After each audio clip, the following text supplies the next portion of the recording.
तो राजधानी रायपुर में मुख्यमंत्री विष्णुदेव साय की अगुवाई में बीते दिनों यूनिफाइड कमांड की बैठक हुई, जिसमें मुख्यमंत्री के साथ गृह मंत्री, मुख्य सचिव, डीजीपी और बस्तर में तैनात सुरक्षा बलों के प्रमुखों ने भी भाग लिया।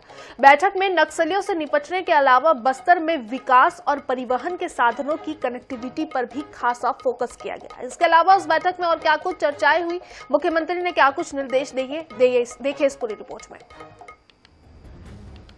मुख्यमंत्री विष्णुदेव साय की अध्यक्षता में यूनिफाइड कमांड की बैठक हुई, जिसमें सीआरपीएफ, बीएसएफ, आईटीबीपी और पुलिस के अलावा भारतीय वायुसेना के अधिकारी शामिल हुए। इस बैठक में बस्तर में बीते दिनों चलाए गए ऑपरेशन से मिली कामयाबी पर भी चर्चा हुई। बताया गया कि आने वाले दिनों में फोर्स ऐसे ही समन्वय से काम करे तो और भी बड़ी सफलता हाथ लग सकती है।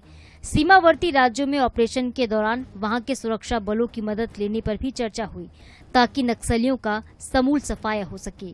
इसके अलावा बैठक में रोड और रेल कनेक्टिविटी बढ़ाए जाने पर सुझाव मांगे गए। खासकर ओडिशा, आंध्र प्रदेश और तेलंगाना से बस्तर को जोड़ने पर चर्चा हुई, ताकि आवागमन के साधन बढ़ें और वाणिज्यिक गतिविधियां बढ़ सकें।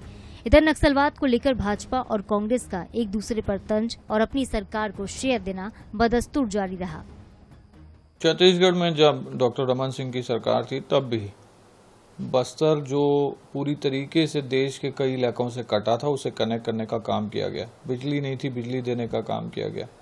बहुत सारे काम हुए। अब जब माननीय विष्णुदेव साय जी की सरकार आई है, तो बस्तर का हर एक व्यक्ति सरकार की योजनाओं से जुड़े, उसे कहीं आने जाने के लिए कोई तकलीफ ना हो, वहाँ पर शिक्षा की अच्छी व्यवस्था हो, स्वास्थ्य की अच्छी व्यवस्था हो, वहाँ रोजगार के अवसर बढ़े और इन आने वाले 4.5 वर्षों में बस्तर में बहुत तेज गति से विकास होगा और वहाँ के हर व्यक्ति के जीवन में बहुत ही सकारात्मक बदलाव देखने को मिलेगा।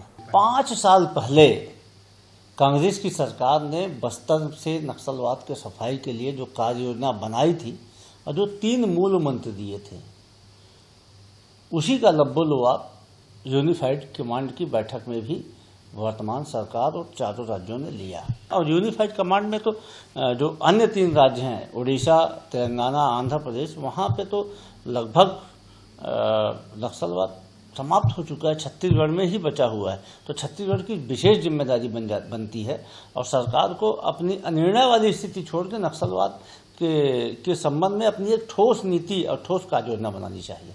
यूनिफाइड कमांड की बैठक में सरकार ने नक्सलियों के खात्मे के अलावा बस्तर में रेल कनेक्टिविटी समेत विकास के जिस मॉडल पर चर्चा की, अगर वो धरातल पर आता है तो निश्चित रूप से नक्सली हाशिए पर जा सकते हैं और छत्तीसगढ़ को 4 दशक के बाद नक्सलवाद से मुक्ति मिल सकती है।